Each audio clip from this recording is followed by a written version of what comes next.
teman-teman, perkenalkan nama saya Khofifah Putri Nurastin, NIM 226321334, Prodi S1 Keperawatan kelas C, Universitas Muhammadiyah Ponorogo.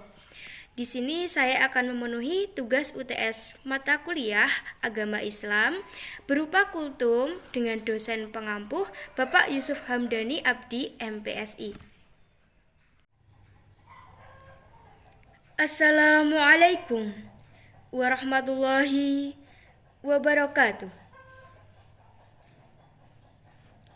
Pertama-tama, marilah kita panjatkan puji syukur kehadirat Allah Subhanahu wa Ta'ala yang sudah memberikan rahmat serta hidayahnya kepada kita semua, sehingga kita bisa berkumpul di tempat ini dalam keadaan sehat walafiat.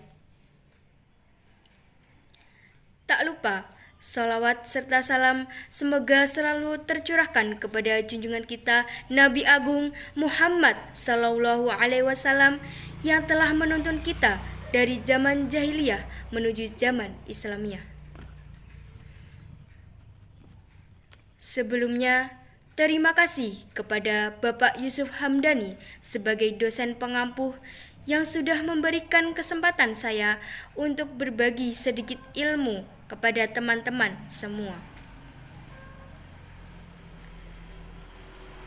Kali ini saya akan menyampaikan materi yang agak berat sebenarnya ya, tentang hal yang sudah tidak tabu lagi di zaman globalisasi seperti sekarang ini, yakni adalah pacaran.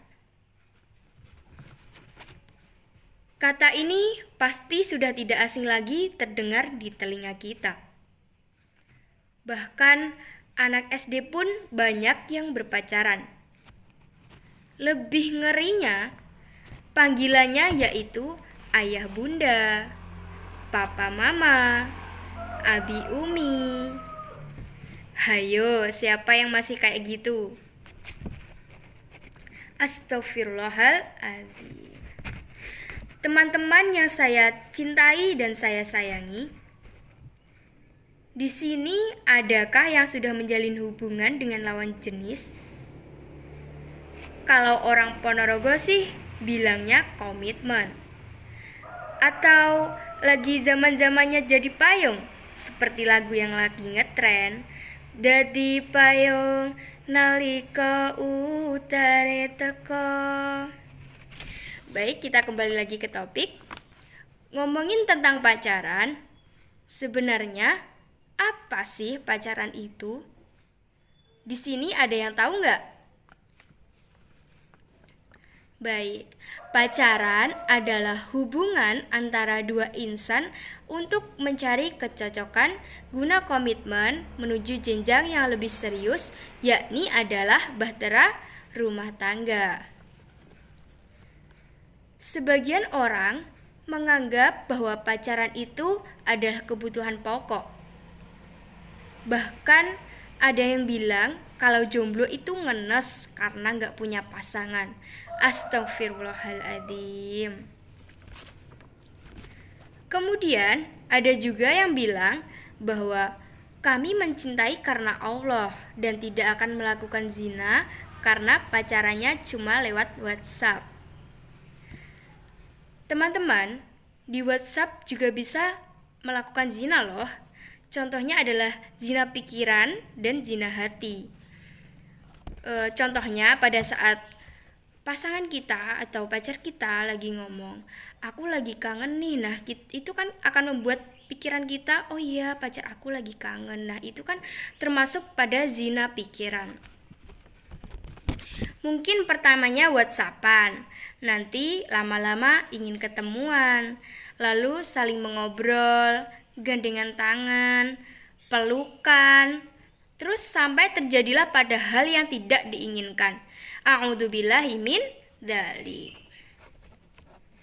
Atas dasar itulah Allah bersabda dalam surat Al-Isra ayat 32. Ada yang tahu? Wala taqrabuz zina innahu kana fahisyah wa sa'a sabila.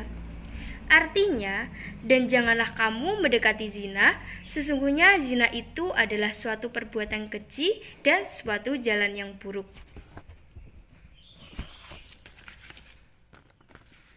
Jadi, kalau ada yang saat ini masih pacaran, akan jauh lebih baik jika sudahi hubungan terlarang itu. Dan kalau ada yang masih jomblo, maka bersyukurlah. Alhamdulillah. Mungkin ini adalah cara Allah untuk menjaga kita. Teman-teman yang semoga selalu dalam lindungan Allah, adanya larangan mendekati zina merupakan bukti bahwa Allah ingin menjaga hambanya dari perbuatan-perbuatan haram. Lalu, bagaimana jika ada yang bilang, "Loh, saya pacaran sudah hampir 5 tahun, 7 tahun, 10 tahun, buktinya masih langgeng sampai sekarang." Nah, inilah teman-teman betapa pentingnya belajar ilmu agama. Bahwa pacaran langgeng itu bukan karena Allah merestui, tapi karena istidraj. Ada yang tahu apa itu istidraj? Istidraj adalah kesenangan dan nikmat yang Allah berikan kepada orang yang jauh darinya, yang sebenarnya itu menjadi azab baginya. A'udzubillahi min dzalik. Di sini ada yang mau dapat istidraj? Tentu saja tidak ya teman-teman. Jika pacaran dilarang, lantas apakah manusia tidak diperbolehkan jatuh cinta? Tentu saja boleh. Karena mencintai lawan jenis adalah salah satu tanda kekuasaan Allah.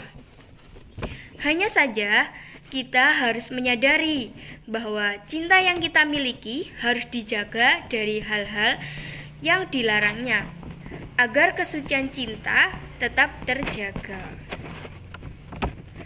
Apa saja cara yang dapat dilakukan untuk menjaga cinta yang kita miliki? Yang pertama, mempunyai niat yang baik hanya karena Allah, yaitu dengan mencintai seseorang dengan sungguh-sungguh, bukan mencintai karena nafsu, baik itu nafsu fisik seseorang atau dengan hartanya. Pada zaman sekarang kan banyak banget tuh yang melihat dari fisiknya dan juga hartanya, tapi tidak memperhatikan agamanya dan juga sifatnya. Yang kedua, menundukkan pandangan. Cintai sewajarnya dan jangan berlebihan. Menundukkan pandangan baik kepada orang yang kita cintai atau orang yang bukan mahram. Yang ketiga, memperbaiki diri. Dengan memperbaiki diri, maka Allah akan datangkan jodoh yang terbaik. Seperti kata pepatah, dekati dulu penciptanya baru ciptaannya. Karena bisa saja orang yang kita cintai bukan jodoh kita, iya kan? Dan perlu diingat bahwa Allah akan menjodohkan orang yang baik dengan orang baik pula. Oleh karena itu, mulai dari sekarang sadarilah dan renungkan buat apa kita berpacaran. Jagalah pikiran dan hati kita agar tetap jernih, serta hindari perbuatan-perbuatan maksiat yang bisa berdampak buruk bagi kita semua. Sekian kultum yang bisa saya sampaikan. Bila ada kurang lebihnya saya mohon maaf. Sungguh gagah Raja Malaya dari Malaka ke negeri Campa. Sampai di sini ceramah saya. Wassalamualaikum dan sampai jumpa.